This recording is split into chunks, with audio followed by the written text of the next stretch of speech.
seen it time and time again, is just on meet day, nutrition. Like, what are you eating? How the fuck did this man get to Worlds with a 320 bench? Looks like Carlton on gear.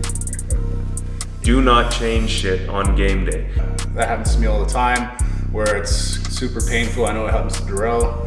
You're gonna feel banged up. You're gonna feel like something might pop, but that's just you peaking, ready to go on that day, right? So save it for the platform. 2 guys, 1 bench. Shit talking. Strength sports. Combat sports. Over. What's up, everybody? Welcome to 2 Guys, 1 Bench. Where we talk a lot of shit. And we drop some truth bombs on your bitch asses. Like always, don't forget to like, share, subscribe to the channel, and drop a comment down below. Rant of the week. We're about to pop some caps. All right, we're gonna kick it off with our rants of the week. Russ, what do you have for us today? Well, Darrell, I almost caught a murder charge this week. You see, I was driving to 𝐓.𝐆.𝐻 Academy, my gym, and one of the lanes was moving a little slow, so I go to cut across the next lane. Some fucking asshole tries to pull up and cut me off, but he had a little Buick or something. I didn't really think too much of it, and then I looked back in my rearview mirror. This motherfucker is just fingering me for a minute straight, following me. He must have thought I was some midget in a big fucking Dodge Ram or something. So I rolled down my window and I just, I'm like, well, follow me. I just kind of waved him to come follow me. And guess what this bitch ass did? Turned into the next lane and pulled off the next fucking exit. I think he saw my giant fucking Popeye arm and said, well, that's probably not the best decision. You ever had anything like that, Drill? I get it, but it's more so keyboard warriors than anything. As you know, I've had a couple of those in the past, but the funny thing is these are the same people that they get real fucking tough when they're behind a keyboard or behind a steering wheel, but they would shit their pants if they ever had to actually come into conflict first person. I'm not saying I'm the world's toughest guy, I don't train like that, but don't talk about violence if you're not about it. I saw that recently on YouTube with Abba and Preach. They got called out and called these other guys out, and immediately the guys pussied out. Don't talk about something you're not about. And especially these people on the highway, they think, well, I'm in my vehicle, I'm in my safe space, nothing will happen. One day you're gonna pull up and someone's not gonna have the same level of restraint that Russ does, and they may already be going to jail. So they say, fuck it. What's one more case? And just get out and beat the shit out of you. Yeah, definitely. So if you're out there being an asshole, fucking fingering people and being some road rage piece of shit, reconsider, because I might be the person you're pissing off. For my rant of the week, what I want to talk about is a lot of people, especially in the lifting community, saw over the past weekend. As a lot of people know, IPF Worlds is going on right now, and I don't want to talk about the big lifts right now. What I want to talk about is the French fucking idiot who got caught cheating. How did he cheat? Was he on gear like a normal person trying to cheat? No, he did something even dumber. Using a fucking slingshot under his shirt. And how did he hide it? In the most suspicious way possible. Running to the platform with his arms together, doing his attempt, and as soon as he was done, sprinting off and running with his hands together. Believe it was an Italian coach or lifter who found him and was videoing him, chasing him out. And it's just ridiculous for a couple reasons. One, you're at Worlds. Did you really think you were gonna fucking get through it? Whether they equipment check you after each lift, I don't know if they do that. I know they do it in the CPL and the IPL, but if they equipment check you, they're gonna fucking see it. If they look at the video and see a giant line through here, they're gonna fucking see it. But what I wanna talk about is, how the fuck did this man get to Worlds with a 320 bench? I don't give a fuck what weight class you are. When this man's using a slingshot and still only hitting 320, how the fuck did you get this far? Obviously he's been cheating for a while, because they also said that they found him with a squat suit. And I just don't understand it. Russ? Well, all I have to say is that he's French. A douche. Strength sports. Something just ain't right. There's definitely some fuckery afoot. Well, since we're already talking about it, let's go a little deeper into strength sports. So as I mentioned, IPF World's going on, I believe in Sweden right now or somewhere like that. I don't give a fuck. But one of the funniest things about it is IPF made such a big deal about banning all USAPL lifters for a year, and they weren't going to be at Worlds. And we talked about it. We said any Worlds without the Americans isn't a Worlds. Yeah. Well, apparently they don't give a fuck about you being coming if you're one of the lifters. You just have to lie and say you're from a different place. You just say you're from the U.S. Virgin Islands. Because that's what all the top elite American lifters did. Just change where they're from last second. And it's like, oh yeah, you can still come. You just can't be affiliated with USAPL, which just kind of feeds into the narrative that IPF, for the most part, yes, you got some great lifters, but a bunch of elitist douchebags. Because they feel like their fed is all that matters, and if you ever say anything different than what they do, then they'll try and find ways to ban you. But clearly it doesn't fucking matter, because you can just find ways and loopholes to still compete. Definitely. And we're talking about one of the most suspicious motherfuckers out there in terms of being natural. Has the same name as me. I'll let you look him up. But this guy is definitely suspicious, and I don't know. I guess, what was the reason why they were banned in the first place? Was it not that they weren't, drug testing their athletes at the same rate that they required? Yeah, so if you ban them because the USAPL is saying we want you to drug test more, but then these athletes now compete knowing that you don't drug test, wouldn't that mean it would give kind of a green light for more athletes to try and get away with shit? I'm not saying all of them cheat, but there's some people in there fucking cheating to get their $2 trophies. Because at the end of the day, they would rather have the title of being the best natural lifter in the 83 kilo class than being middle of the pack with the untested people where they should be. Definitely, and we were at a meet a couple weeks ago, and it's all about the vibe and the people there. And going to an IPF meet looks like going to a fucking museum. It was a funeral. Boring. And like to pump fight, I saw one lift where they're just clapping. I'm like, what the fuck is that? You can't cheer. There's no music playing. It's boring as hell, and it's not for me. Combat sports. World's strongest man. Hafthor Bjornsson. Eddy Hall. The strongest fight in history. Thor versus Eddy.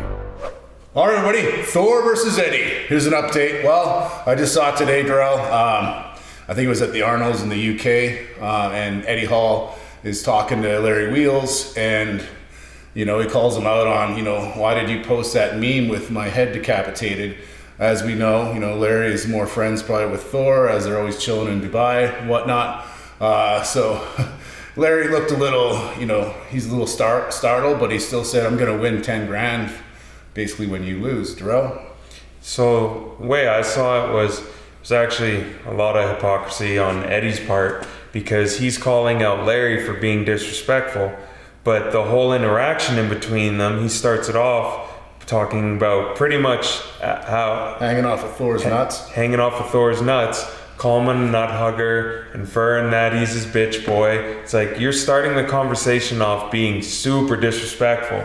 Yeah. And you wonder why people fuck with you. It just shows that he has a very fragile ego and a really high sense of it for himself. Like he feels like he's the most important thing in the world. Everybody should like him, blah, blah, blah. It's okay for him to post and talk shit about Thor. It's okay for him to shit on his win against Devin. And obviously we knew Devin, that's not his thing. He trained for 5 weeks. And he fought a guy much older than him, but still he went out there, did his thing. But he can shit on that, do whatever he wants. But when people fire back at Eddy, the little insecure boy in him comes out instantly, and he's got to confront people and feel bigger about himself and tell Larry how he felt so hurt by it. And that's really how I saw it. I know you feel different, but for me, I just mainly thought Eddy was being a pussy. Yeah, I kind of at first, like, Darrell, well, look, he's calling Larry Wheels on his shit in person, which is probably better, as we talked, than being a fucking keyboard warrior and, voicing your opinion in person. but also it was on camera, so he's probably playing it up a bit and knowing that nothing's gonna fucking happen. And it's just it just goes to show, Eddie Hall's a fucking asshole. And he's, like Darrell said, he thinks he's the king of UK now. And even if you watch his YouTube channel, he's just even to his training partners, he's a fucking dick. He's farting on them and doing all kinds of shit, and just not a guy that I'd want to hang out with. Anyways, moving on from Eddie, looks like Thor, he had this huge win off of Devin Larratt, who's, been on our podcast, awesome dude, arm wrestling champion of the world. Well, yeah, you give a guy 5 weeks to, get ready for a fight. He still did pretty good. He caught him once, and I feel, they stopped it short just so there wasn't a knockout or anything. But it was a pretty bullshit fight. I hope Devin made a lot of money off of that. I would have done it for free, motherfucker. So now Thor is calling out Logan Paul, apparently, and he wants to fight him. So he's not really interested in boxing. He's just looking for some draws. Darrell? Yeah, it's pretty obvious at this point that he has no intent of fighting Eddie when Eddie's ready.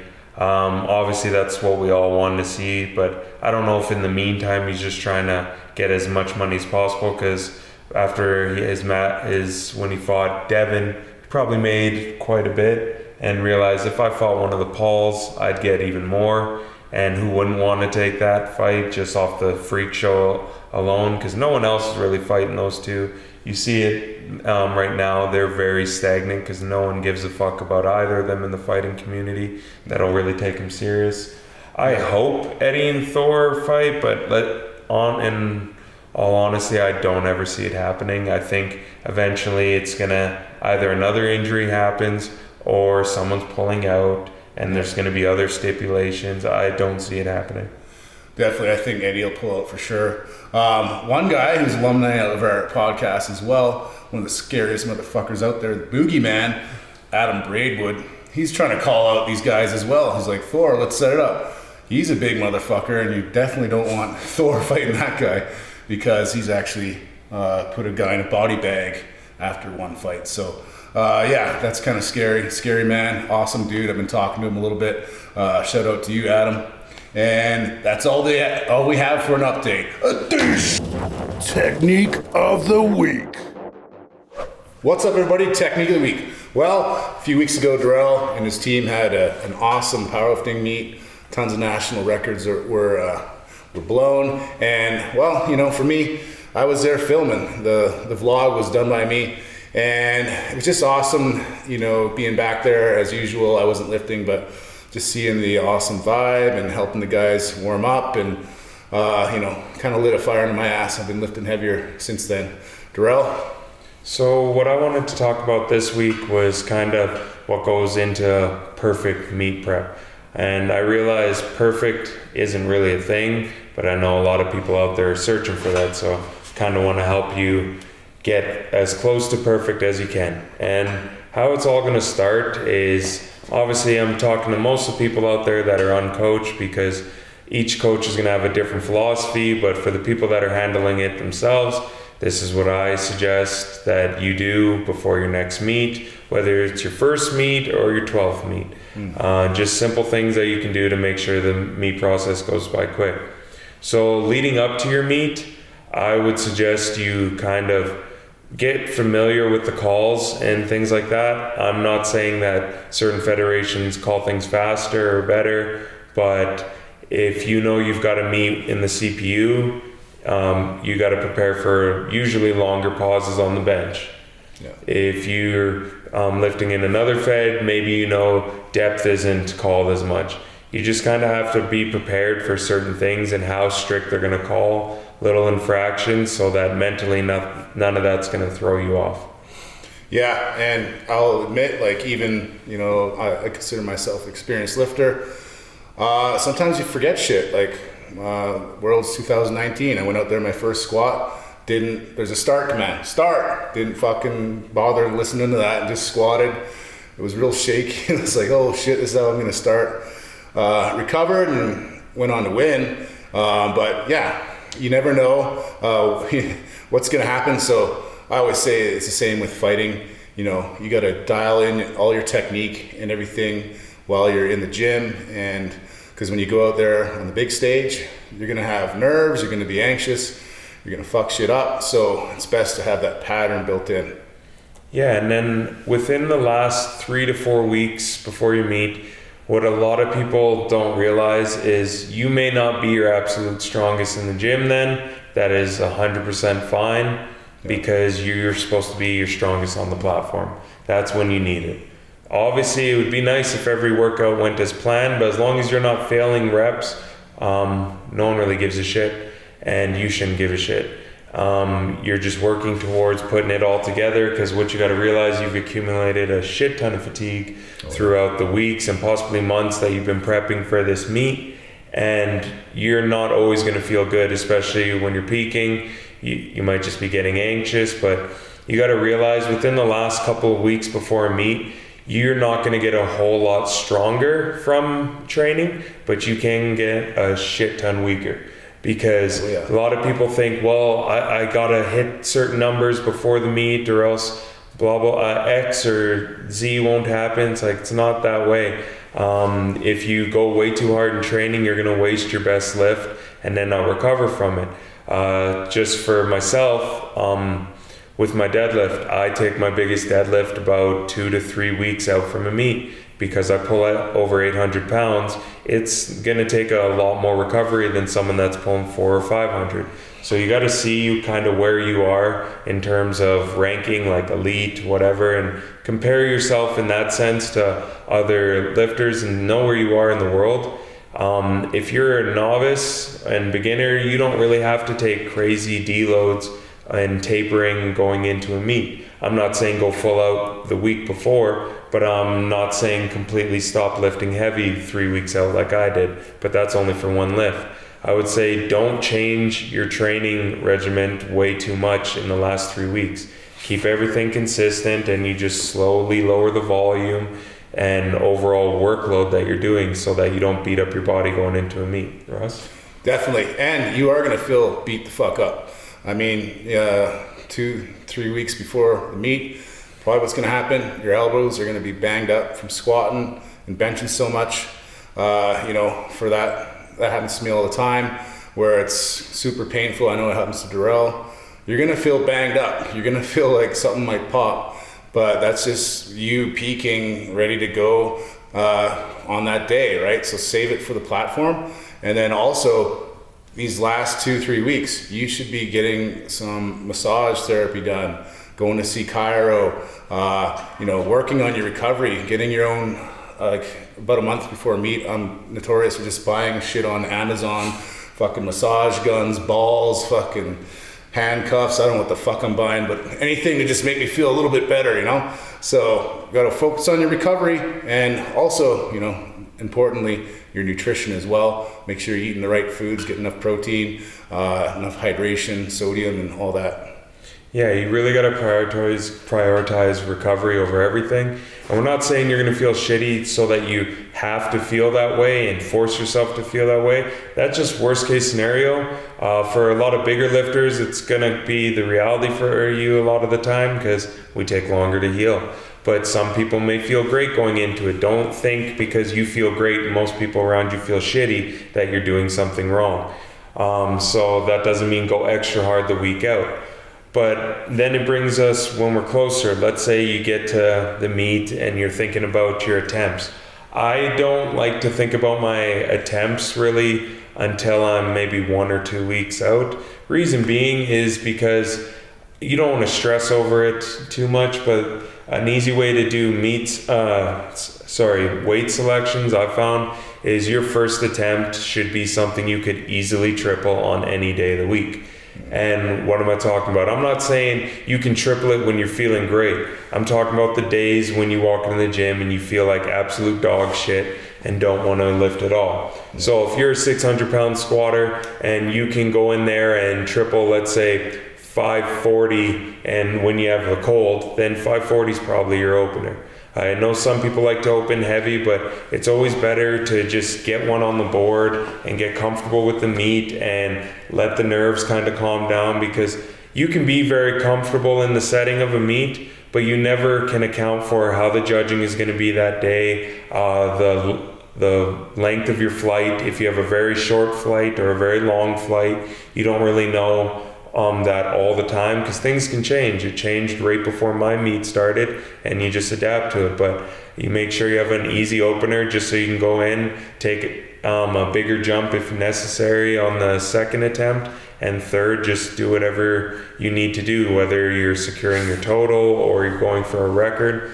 But I make sure first attempt is something that you make sure it's going towards that total and you don't bomb out. Then when I'm looking at a second attempt, most of the time I'm going to get close to, if not approaching, a PR. That's just myself. That's what I do with a lot of my lifters. A second attempt might be 5 or 10 pounds under a PR. This way, if they hit it, or when they hit it, I'm going to take as big a jump I feel is necessary for them to either PR or just leave with matching their best in-gym lift on the platform. Because for a lot of people, that's a big thing in itself. And with the third attempt, I found most of the time there's way too much emphasis on going 9 for 9. I've done it twice out of, I think, 8 or 9 meets. I personally don't think you need to go 9 for 9 unless you're hitting PRs all the time. Because if you go 9 for 9, don't hit a PR, or don't PR your total, you're just sandbagging. Now, I understand you could be coming back from an injury or whatever, but you should go in there, first off, to have fun, and second of all, to get that total. But I don't see a point in going just to lift way less than you do in training. Russ, what's your take on that? Definitely. One thing I want to point out is, I like starting off with your openers on all the lifts. Something, you can do for a triple. And not only that, your last attempt before you go do that, I like to do something maybe 10, 15 pounds lighter. So it's going to feel like nothing on your first lift. So it gives you that confidence, right? You're going to pull it in the back, you're going to squat it in the back, and then you're going to go out and go 15, 20 pounds more and hit it, and it'll feel like nothing. Then you can start making those jumps and seeing how you're feeling and listening to your coach. If they, sometimes it feels like 1,000,000 pounds, and then you go back and watch the video and it was a smoke show. So you gotta have a team around you, people taking videos so you know what's going on.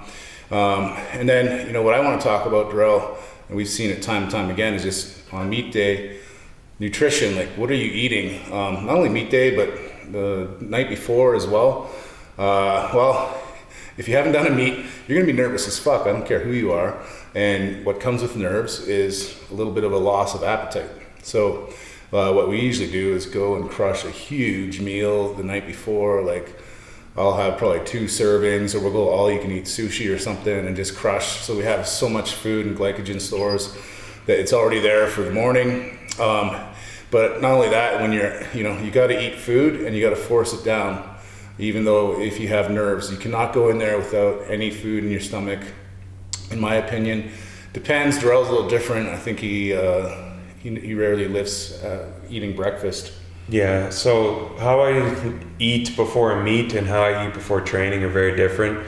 Before lots of training sessions, I don't eat just because I don't have appetite, and if I'm squatting in the morning, I usually don't eat. No. But when it comes to a meet, I make sure I wake up about 3 to 4 hours before I have to be to the gym. Not before I have to lift, but be to the gym.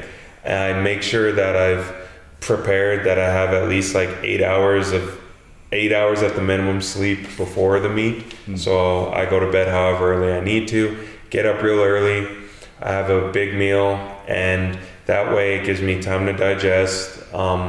My body's not putting energy towards my digestion, it's putting it towards my performance when I'm actually in there and warming up, because like I said, you never know how the day is going to be.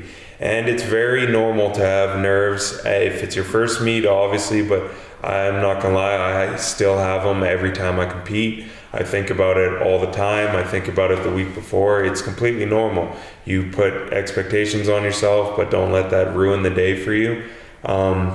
So because of the nerves, myself, I don't really eat throughout the day. I know other people have other methods. They like to eat throughout the day. I only ate 2 Pop-Tarts in like 6-7 hours, and that was enough for me, and some Pedialyte to keep my electrolytes. But I know other people like to have big meals.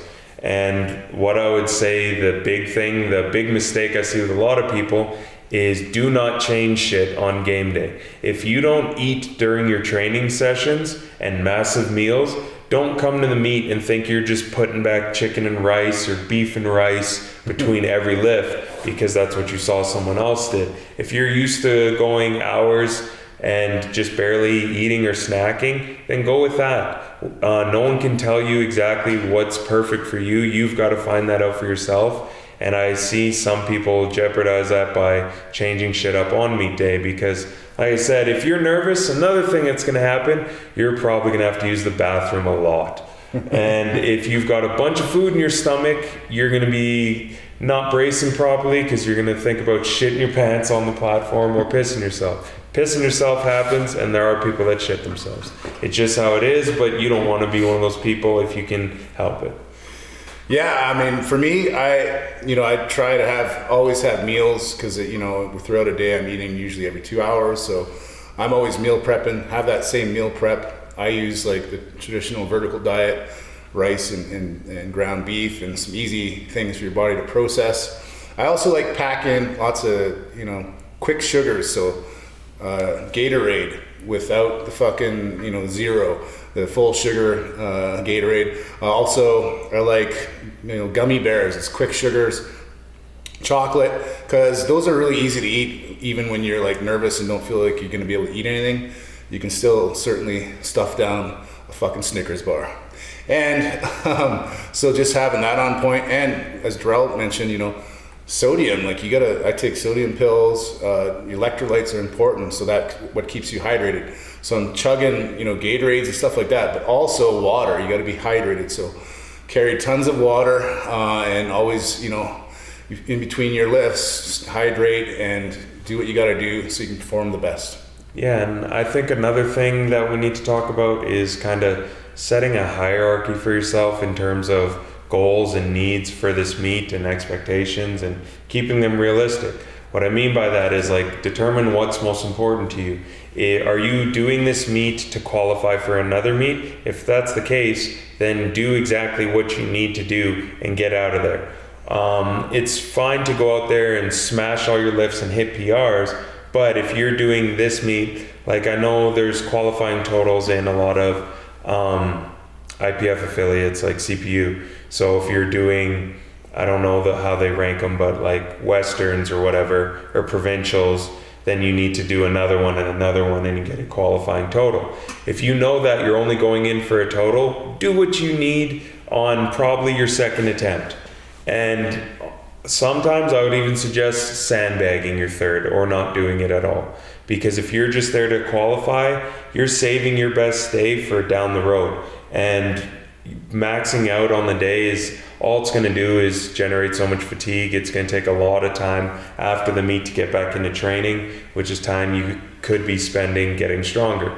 So you got to determine, is this like for a qualifying total? If it's not, if you're just going there to have fun or put up your best meet lifts, whatever, that's all right too. But you also have to have a plan for that. If you know you're going in there primarily to deadlift big, maybe don't go as huge on your squats because that might bag your legs too much. Take an easy opener so you're saving yourself for your second and third attempts. If you're there for just squat and bench and deadlift is whatever, then work around that accordingly. You just got to kind of set what's most important to you. You can't expect to come in and you see it a lot of times with new lifters. Well, I want to do this. I want to break this record at this body weight, blah, blah, blah. It's just too many things. Just set a couple goals for yourself, determine what's most important, and go out there and do it. And I think what's missing from a lot of people is just going and having fun. At the end of the day, we do not get paid for this shit. No one's getting 7-figure contracts out of this. We're not going pro because of it. But at the end of the day, you do it because you like it, and you should like it. So go out there and have fun. If you're not having fun, you're not going to be doing it for very long, regardless the level you're at. You can be an elite lifter and hate this shit. Or you can be a complete rookie and stay beginner level strength, novice level strength, and love it and do it for years. Make sure you enjoy what you're doing. Definitely. And, you know, if you're not hearing us and all this shit sounds confusing, hire a fucking coach. Darrell, me, you know, we can coach people. If you have any kind of problems or questions, reach out to someone that knows what they're doing. So thanks for tuning in, and hope that helps you out. All right, everybody. So there you have it. Pretty awesome podcast. Some news updates, some rants, and all that shit. But I was really impressed with, you know, the meat guide that we just put out. Went over a lot of stuff. It was long and verbose, but everything you need to hear. Darrell?